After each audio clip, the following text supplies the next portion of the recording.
Hey guys, here's the Ganzo 738, which is a clone of the Benchmade Barrage. This is a excellent little kind of clone knockoff that are really high quality. This is, I think, my 4th or 5th Ganzo knife I've reviewed. And I tell you what guys, every time I order one of these, I think, you know what, the next one's going to be a lemon. And every time I'm surprised, they end up being just very consistent. Their quality is up there and it's very consistent, and they're all they're all very similar. They're all just very well made for the money. In the sub $20 knife, this is the best you're going to get, period. So as I mentioned, this is kind of a Benchmade clone.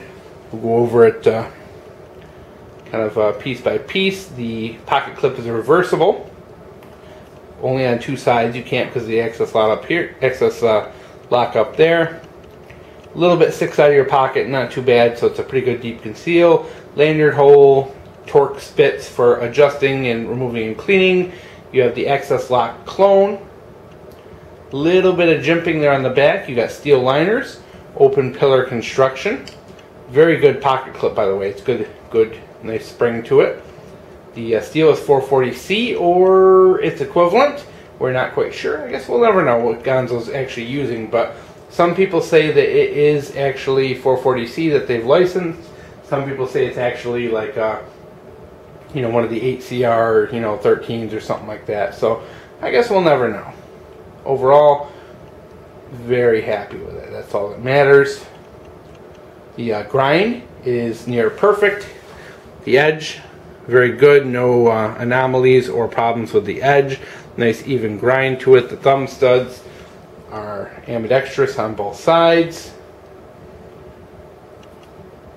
Overall, everything's excellent. You know, that's the great thing about these Ganzos. They all come very similar. The blade is very nicely centered. The retaining spring is very strong. A lot of cheap knives have terrible retaining spring in it. This actually has a decent retaining spring, so you don't have to worry about it popping open in your pocket.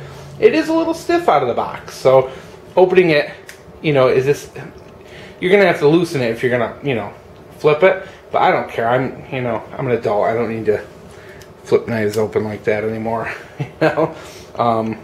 But yeah, it opens. It's a little stiff. That'll probably work itself out with some lube and some work. So that's not really a big deal at all. But all of them tend to be a little on the stiffer side. So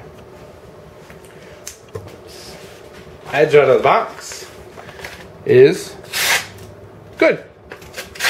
Oop. Yeah.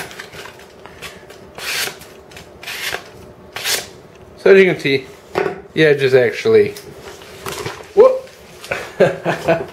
Always doing that, guys. Never fails. So let's zoom out a little more. Do the old arm hair test. That's the real test. Hit cut through this monkey hair. And as you can see, it absolutely can.